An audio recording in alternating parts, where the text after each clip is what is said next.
Olá, eu sou o professor de Geografia, o Anderson Lima, de volta com mais uma aula destinada aos alunos do primeiro ano do ensino médio do Colégio Tiradentes. O assunto hoje é Geologia e Relevo, Mundo e Brasil. Assunto esse que já foi iniciado em uma aula anterior e hoje daremos sequência nesse conteúdo. Então, para iniciarmos aí a nossa conversa de hoje, vou falar um pouquinho relacionado ao relevo da América do Sul. Então, para que a gente entenda um pouco o relevo no nosso continente, a gente pode falar o seguinte, que ao fazer um recorte na América, indo do sentido leste em direção ao sentido oeste, a gente vai ter uma boa ideia do relevo aí da América do Sul.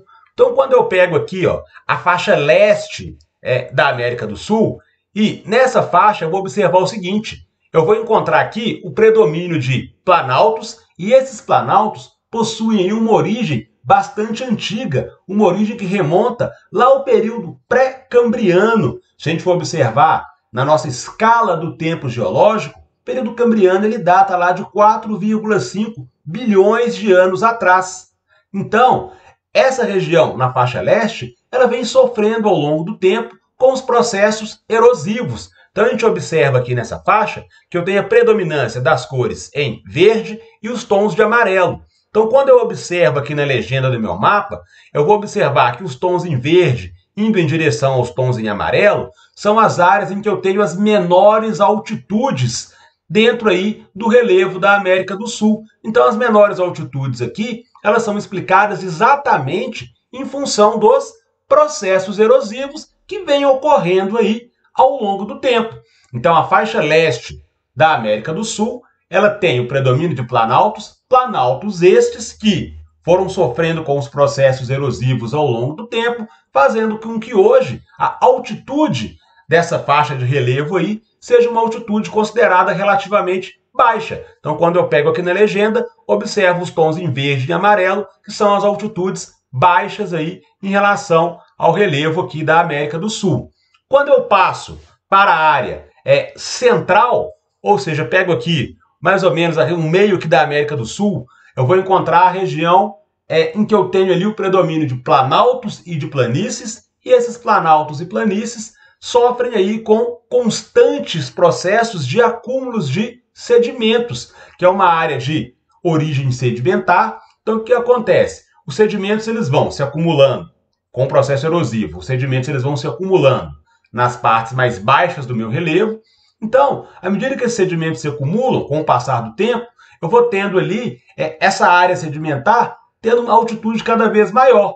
Quando eu atinjo lá um determinado padrão de altitude, eu deixo de ser uma região, então, de planície, me torno um planalto, e aí os processos erosivos voltam a predominar e esses sedimentos voltam a serem aí guardados, digamos assim, nas partes mais baixas do meu relevo. Então, por isso que na área central, tem aqui o Planalto Central brasileiro, por exemplo, é uma área que sofre com constante acúmulo de sedimentos. Então, a área ela é erodida, os sedimentos acumulam na parte mais baixa, essa parte mais baixa vai se elevando ao longo do tempo, depois ela volta a sofrer com processos erosivos, se transforma em uma planície, vira planalto.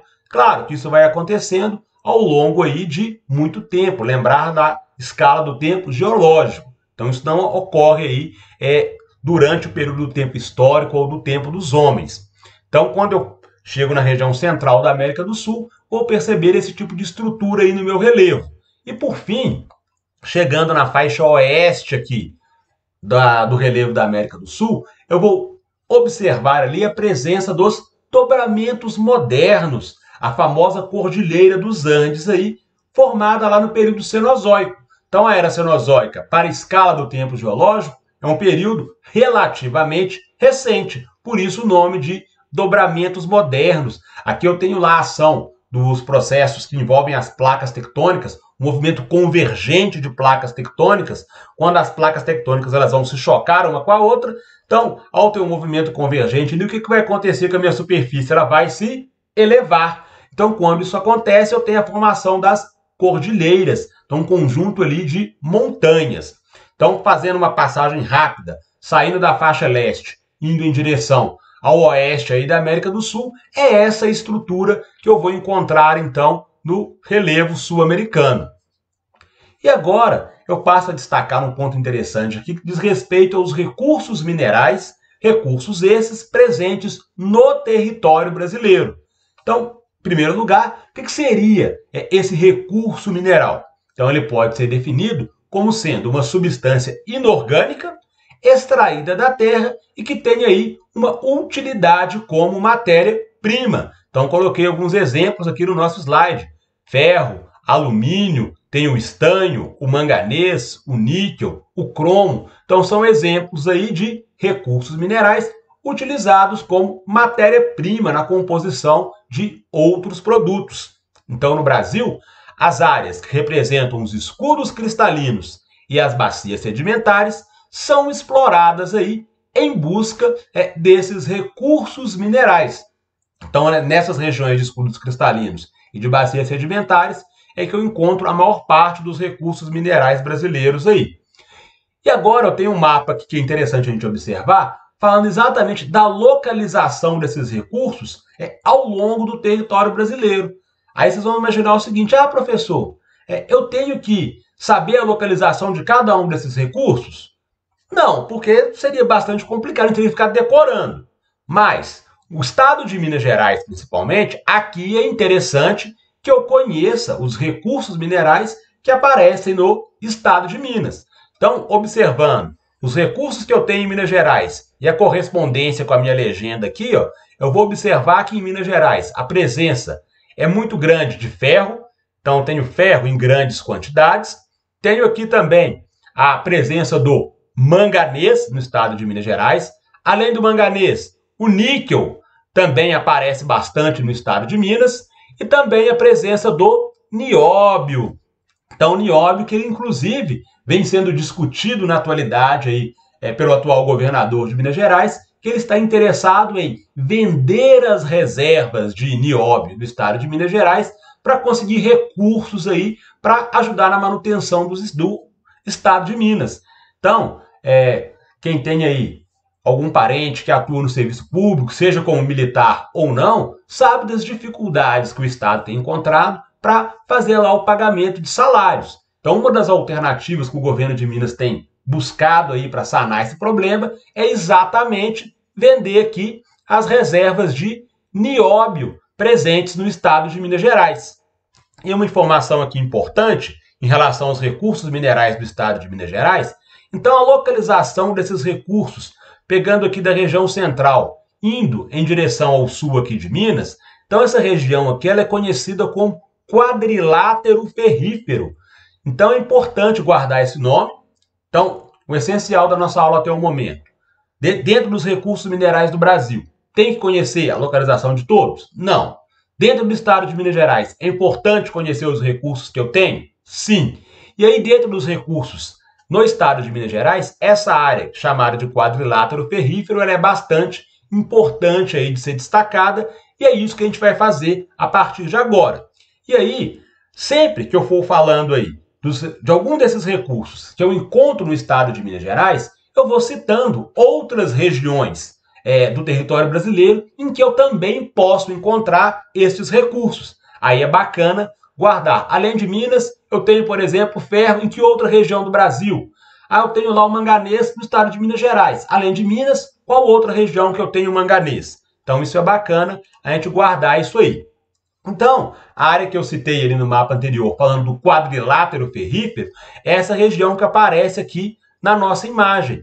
Então, a imagem, ali, se a gente for pensar na questão geométrica, afirmaram lá que era parecido com um quadrilátero. Daí esse nome de quadrilátero ferrífero, em função da região encontrar abundância ali de ferro. Então são municípios que estão localizados aqui próximo da região metropolitana de Belo Horizonte. Então tem aqui Rio Acima, Itabirito, Ouro Preto, Mariana, Barão de Cocais, Caeté. Então são municípios da região metropolitana de Belo Horizonte e que são municípios aí em que eu encontro abundância de recursos minerais e essa região ganhou o nome então de quadrilátero ferrífero.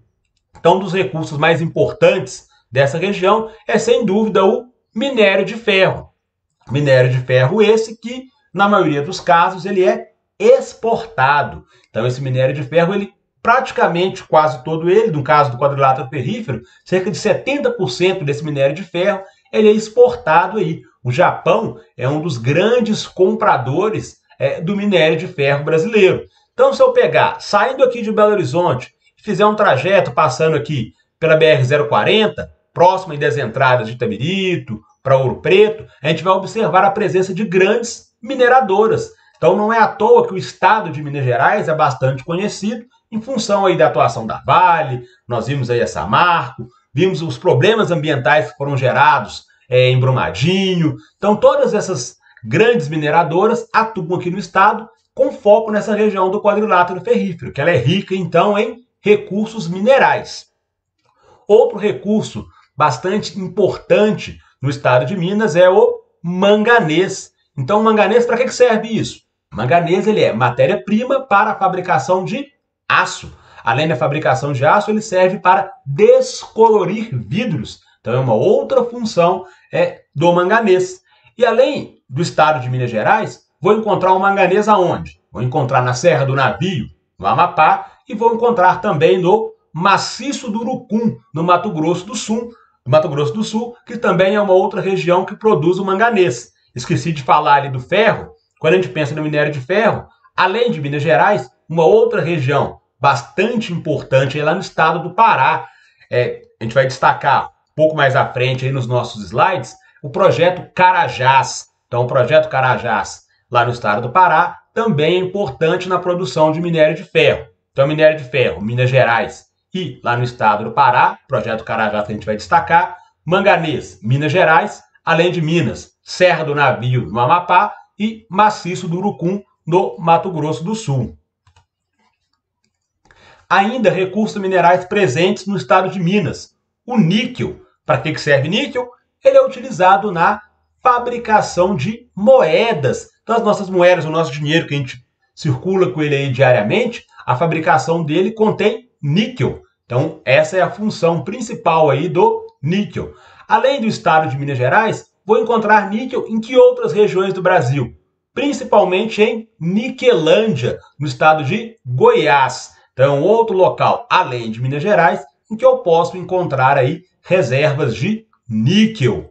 E também a bauxita, ela é encontrada no estado de Minas Gerais, ela é a matéria-prima que serve para a fabricação de alumínio. Então, a função da bauxita é a produção do alumínio.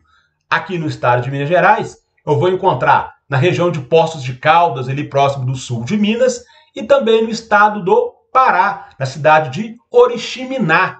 Então, é um outro local, além de Minas, em que eu vou encontrar reservas de bauxita.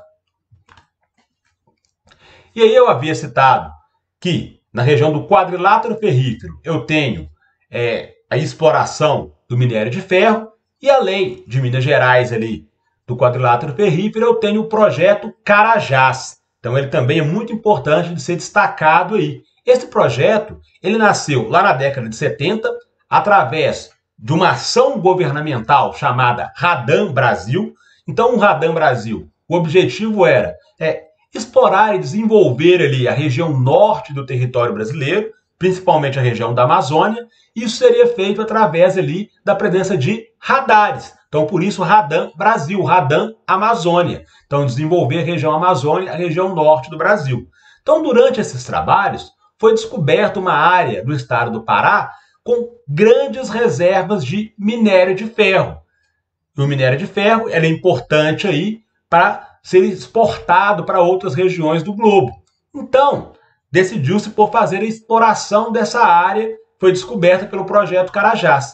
Só que a dificuldade era a seguinte: na região em que foi encontrado o minério de ferro até a cidade mais próxima, eu tinha aí uma distância de cerca de 200 quilômetros. Então, Marabá era a cidade mais próxima que eu tinha até chegar nessa área em que o minério de ferro seria explorado. Diante dessa situação, o governo brasileiro firmou uma parceria com o Japão. Parceria para quê? Já que eu tenho uma distância de 200 quilômetros até chegar na área em que eu poderia explorar o minério de ferro, essa área não tinha vias de acesso até chegar nesse local. Então precisaria de ser aberto vias de acesso passando aí pela vegetação. Então isso tem um custo, e é um custo bastante elevado. Então por isso que foi feita uma parceria com os japoneses. Então o Japão entra com dinheiro para fazer a abertura das estradas até chegar ao local de exploração do minério de ferro. Em contrapartida, os japoneses teriam aí prioridade para a compra desse minério de ferro, até com preços mais em conta do que outros países aí. Então isso acabou sendo feito. Então, quando eu inicio a exploração desse minério de ferro, o Japão vai comprar boa parte desse minério e, além dos japoneses, Estados Unidos, Canadá e China também são compradores do minério de ferro produzido, então, através lá do projeto Carajás.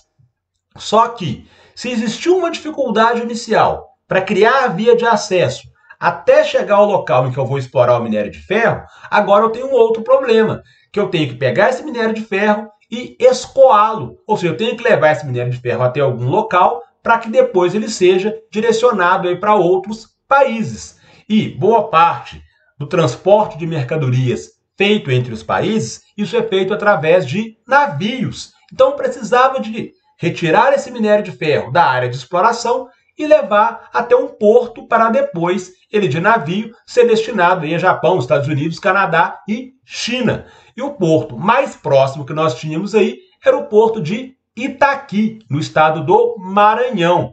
Então essa produção de minério de ferro no estado do Pará, ela era toda direcionada para o porto de Itaqui, lá no estado do Maranhão, para depois ir aí para outros países. Só que para chegar até o porto de Itaqui, foi necessária a construção de vias de acesso também. E aí foi a Estrada de Ferro Carajás. Na época ela foi feita pela Companhia Vale do Rio Doce. Então aqui ó, é a abreviação de Companhia Vale do Rio Doce. Na atualidade, simplesmente Vale. Então a empresa nesse momento ainda era uma empresa pertencente ao governo de Minas, era uma empresa estatal, depois ela acabou sendo privatizada. Então a Companhia Vale do Rio Doce virou só a Vale aí e auxiliou na construção dessa estrada de ferro para escoar a produção da área de exploração ali no estado do Pará até chegar ao porto de Itaqui. Então, além do ferro, essa área ali do projeto Carajás, ela também é muito importante porque eu encontro ali o manganês, encontro também bauxita, encontro ouro e encontro a cassiterita. Então, são outros recursos minerais que eu também encontro nessa região ali do projeto Carajás. Então, caminhando para o final aí da nossa aula, a gente sempre encerra as nossas atividades com alguns exercícios, mostrando como que isso aparece numa questão de prova, como que isso vai aparecer lá na nossa V1, como que isso vai aparecer na nossa AS. Então, o exercício de número 1, ele fala o seguinte: em se tratando de commodities, então só fazer um parênteses aqui, todos esses recursos minerais, quando eles são produzidos aqui no Brasil, no caso do minério de ferro, e ele é exportado na situação de commodities. Nós já falamos em aulas anteriores sobre commodities, então são os produtos lá, principalmente que vêm do setor primário, da agricultura, da pecuária, e esses produtos eles são exportados aí para outros países, eles são vendidos como commodities. E aí uma outra coisa interessante de se pensar é o seguinte: esse minério de ferro do Brasil, que vai para Japão, Canadá, Estados Unidos, China, ele retorna ao Brasil depois, só que ele vai retornar em forma de um produto já industrializado, com um preço muito maior. Então, eu tenho que vender toneladas e toneladas de minério de ferro para conseguir o recurso necessário para depois trazer esse minério de ferro de volta em forma, por exemplo, de um produto eletrônico. Então, com a situação envolvendo aí a pandemia do coronavírus, a gente tem tido o quê? Uma elevação na cotação lá do dólar, da cotação do euro. E quando esses produtos vêm de outros países para o Brasil, eles são importados, eu tenho ali o pagamento sendo feito em dólar. Então, o que acontece? Uma elevação considerável no preço dos produtos. Então, se você pesquisar, por exemplo, hoje, o custo lá de qualquer aparelho eletrônico, uma televisão, um computador novo, você vai observar que hoje esses itens eles custam muito mais caro do que eles custavam lá antes do período da pandemia, por causa da elevação do dólar.